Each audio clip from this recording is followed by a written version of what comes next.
Alright, let's do some science. Is it true that cicadas are louder than chainsaws? Well, yes, it's true.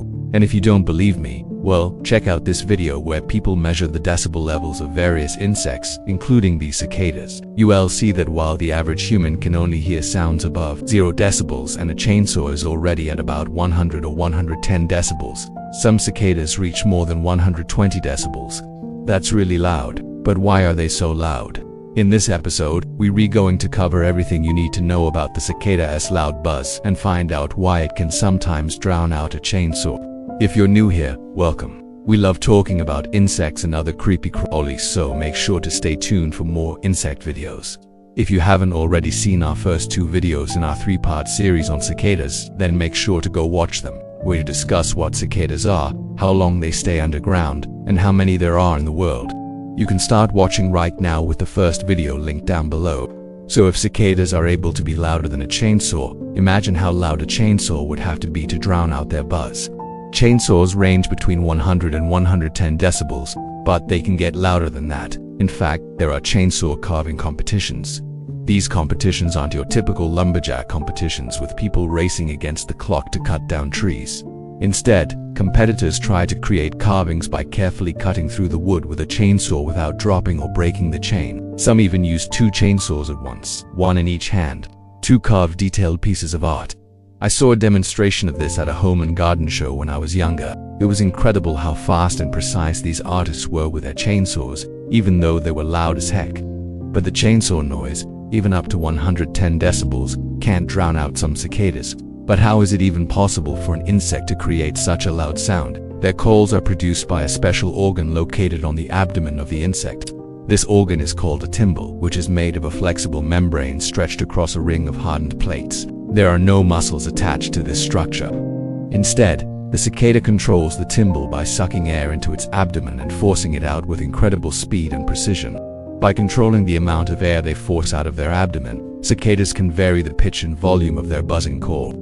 Scientists think that the harder the exoskeleton, the deeper the pitch, and the softer the exoskeleton, the higher the pitch. This could explain why larger cicadas tend to have deeper calls than smaller ones. Additionally, the amount of air pushed through the timbral influences the volume of the sound. The more air pushed through, the louder the sound becomes.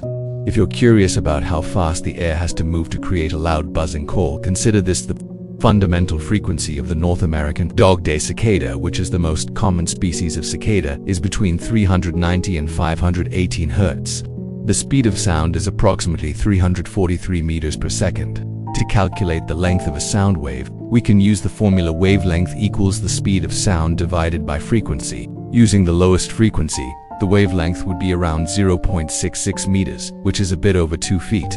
For the highest frequency, the wavelength would be around 0.53 meters or just under 1.7 feet. Now let us assume that the air needs to pass through the entire length of the timbal to create a complete wave. If the timbal is around 1 inch, which is the approximate length of the abdomen of a cicada, then the air would need to travel at least 66 meters per second, which is 240 kilometers per hour, to create the lowest frequency of its buzz. And if the timbral is 1 foot long, then the air would need to travel at least 5.3 meters per second or 19 kilometers per hour. Of course, these are rough estimates and the actual speed may vary, depending on the species of cicada and the specific structure of its timbal. But these calculations give you an idea of the incredible speed at which the air must move through the cicada's abdomen to produce its buzzing call. And why do cicadas need to be so loud? To answer that question, let's look at some recordings of their calls. The first recording is of the 17-year periodical cicada. Can you hear that? Well, if you listen closely, you might hear something. It's hard to make out because the cicada's call is too quiet. But if we turn it up to full volume, now you can hear the faint buzz of the 17-year cicada. Now let's switch to the 13-year periodical cicada. Its call is slightly louder, but still pretty quiet. Now let's switch to the dog-day cicada. That's one loud bugger. Finally, let's listen to the annual cicada. Each species has a different call, but what do they all have in common? They're all pretty loud. Now, the 17-year and 13-year cicadas are the same species except for the fact that they emerge every 17 years and 13 years respectively. Even though they're the same species, they make different sounds. The dog-day cicadas and annual cicadas are also different species, so each type of cicada produces a unique sound. But why do they need to be so loud? Well, it turns out that the primary purpose of their buzz is to attract a mate. You see, cicadas have a fascinating mating ritual. The males gather in large groups and produce a chorus of sound to attract the attention of females. Once a female appears, the males will compete for her attention by increasing the volume and decreasing the time between their calls. The louder and more persistent the male, the more attractive he is to the female. But being loud isn't just for attracting a mate, it's also a way of saying, "Stay away." Studies show that noisy cicadas are less likely to be attacked by predators. This means that being loud can help keep them safe from harm. When cicadas are young, they're very vulnerable to predators. Many birds, frogs, lizards, and even fish will happily snack on a juicy cicada. As they grow older, they become less vulnerable, but they still face predators such as birds, and only rarely are they eaten by humans.